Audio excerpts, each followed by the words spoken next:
Answered in kind. 97. Why forgive at all? Don't drop your grain of salt. You need that so you can think for yourself. There are many pieces to all of this, and the depth of it goes much further than many wish to dare to consider. But for now, we remain at the surface. First and foremost, forgiveness is not something you do for someone else. It is an emancipation you bestow upon your own interiority. For forgiveness is not primarily a juridical action, nor a moral concession, nor a sign of weakness. It is the most radical form of self-care one can undertake. It is the dissolution of a psychic constriction, a knot of bitterness, blame, and anger that festers not in the world out there, but in the very sanctum of one's own being. Bitterness, you see, is a parasitic tenant. It resides not in the one who wronged you, but in the one who shelters it. And so the question arises, why forgive at all? The answer, paradoxically, is because you deserve the best of yourself. No one else can open that interior door for you. No one else can untie the knot you have been carrying, sometimes for decades, a knot that resurfaces periodically in your atmosphere like a storm system returning to familiar territory because the conditions remain unchanged.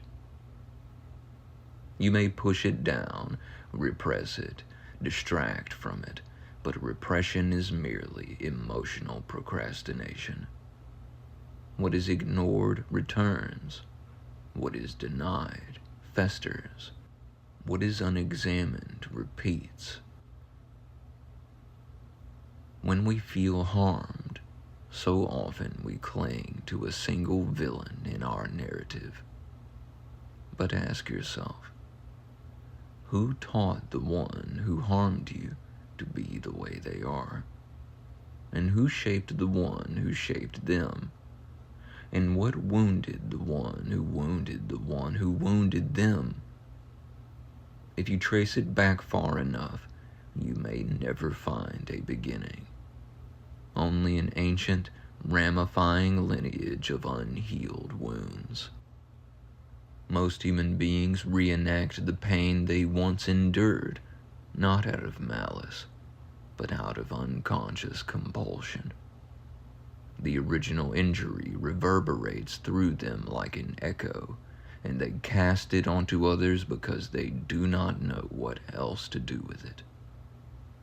Some even feel safer reenacting the injury than confronting its origin, and so the cycle persists.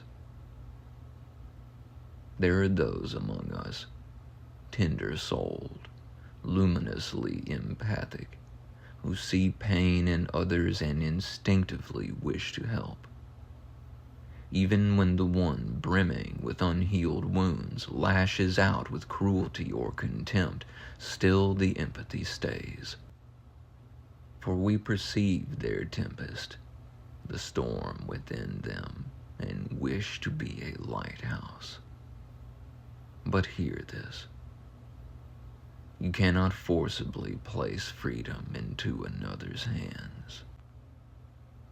You may stand beside them, but you cannot walk their inner path for them. You may love them, but you cannot override their refusal to love themselves. You may hope for them, but you cannot substitute your hope for their willingness. And often, ironically, The one striving to heal another mirrors the other's inner tempest, clinging out of their own old hurt, their own yearning to redeem what once went unredeemed in them. The lesson is not abandonment. The lesson is sovereignty. We live in a civilization that trains us not in emotional intelligence, but in emotional suppression. Bottle it up, push it down, don't speak, or someone will weaponize your vulnerability. Entire cultures teach mastery of outward behavior while leaving the inner life at the mercy of inherited chaos. But if you do not acknowledge what you feel, if you do not even permit yourself to see it, then your feelings will command your life from the shadows. To ignore emotion is to enthrone it as an unchosen tyrant. To face it is to reclaim the throne. So many believe that companionship, romance, social approval, or even the proximity of another person will dissolve the inner storm. But this only delays the inevitable. We cling to others as though their presence could resolve what only conscious inner inquiry can. Even the desire to be understood, validated, or vindicated is often a displacement of one's own refusal to validate oneself. If I need you to know my pain, then I have not yet listened to it myself. No one can soothe the tempest but the one who inhabits it. Then there is vengeance, the most seductive counterfeit of healing. It promises catharsis. It delivers only recursion. Some taste vengeance once and find it pleasurable, intoxicating, an illusory form of power. But no wound has ever been mended by wounding another. Hate cannot cauterize the original injury. It can only perpetuate its lineage. Moreover, consciousness is not encapsulated within a single skull. If you are connected, if we are all connected, then the hatred you ruminate over radiates through the very fabric of being. And what if you misjudged the one you hate? What if they never intended the harm you attribute to them? What then of the harm you inflict through thought? Hatred is a double-edged blade. It cannot be wielded without cutting the hand that grasps it. One edge is always facing you. Many proclaim, people never change. But such declarations often emerge from those who are not yet prepared to claim their own inner sovereignty. They wish to impose responsibility outward. They wish not to face the terrifying freedom of their own agency. External blame is a narcotic. It numbs responsibility. It anesthetizes self-reflection, but it also incarcerates freedom. Human beings bleed immense vitality into seeking validation from others. What do they think of me? What will they say? Do they hate me? Do I need to explain myself? Do I need to correct the narrative? But ask yourself, even if they did hate you, what then? Does their hatred alter your essence? Does their misunderstanding diminish your worth? Does their opinion rewrite the truth of who you are? External validation is a simulacrum, an imitation of affirmation, a shadow of authenticity. One may perform for the crowd, but the crowd is fickle, fragile, and perpetually unfulfilled. A self built upon public perception is a house built upon vapor. Some individuals stand tall in a crowd by belittling or antagonizing others. It is fundamentally a performance, a spectacle engineered to siphon emotional energy, you may say. Their aggression is not strength, it is starvation. Their hostility is not power, it is hunger. Their attempt to rattle you is a covert plea. Give me your energy, so I do not have to face the void in me. Do not mistake such behavior for authority. It is the flailing of someone who fears their own interior silence. Your task is not to shame them. Shame only deepens their vortex, but to refuse to participate in their psychic theater. Let your peace be absolutely non-negotiable.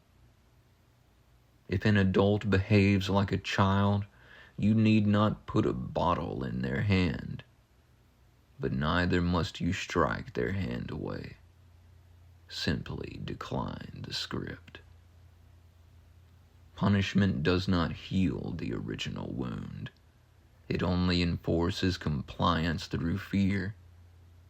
Fear may modify behavior, but cannot transform consciousness.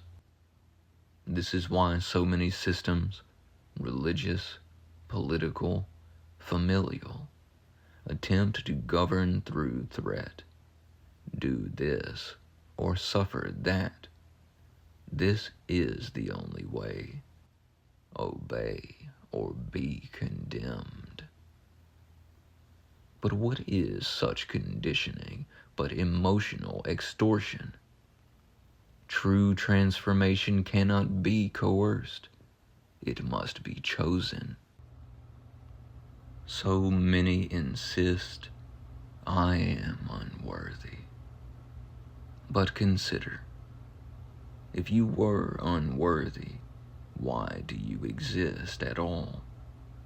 What force, divine or otherwise, would expend the energy to create, animate, and sustain a being devoid of value? To declare yourself unworthy is a subtle form of blasphemy, the denial of the grandeur inherent in your own existence.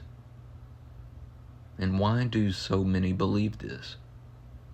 Because someone else once told them so. Because someone once withheld love as punishment. Because someone conflated affection with obedience. Conditional love is not love.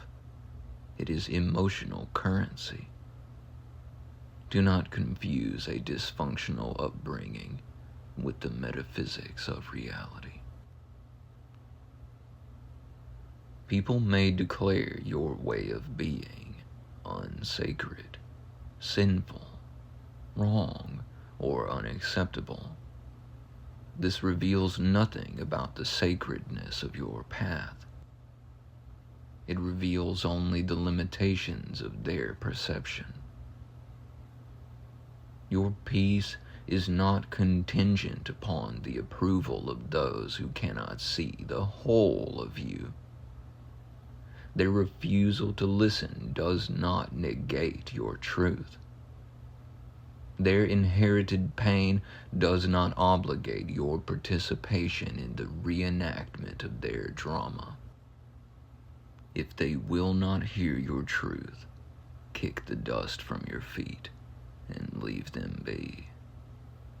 Not in spite, not in bitterness, but in sovereignty.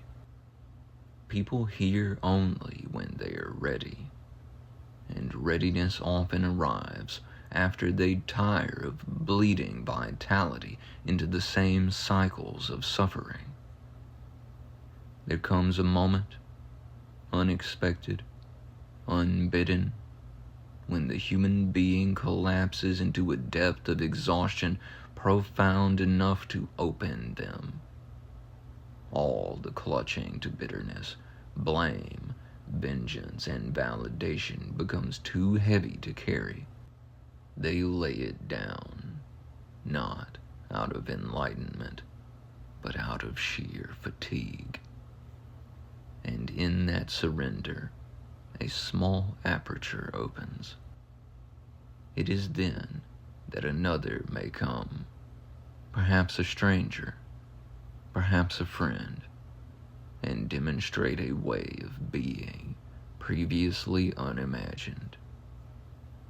One act of grace, one moment of equanimity, one gesture of undemanding compassion, and suddenly the universe tilts.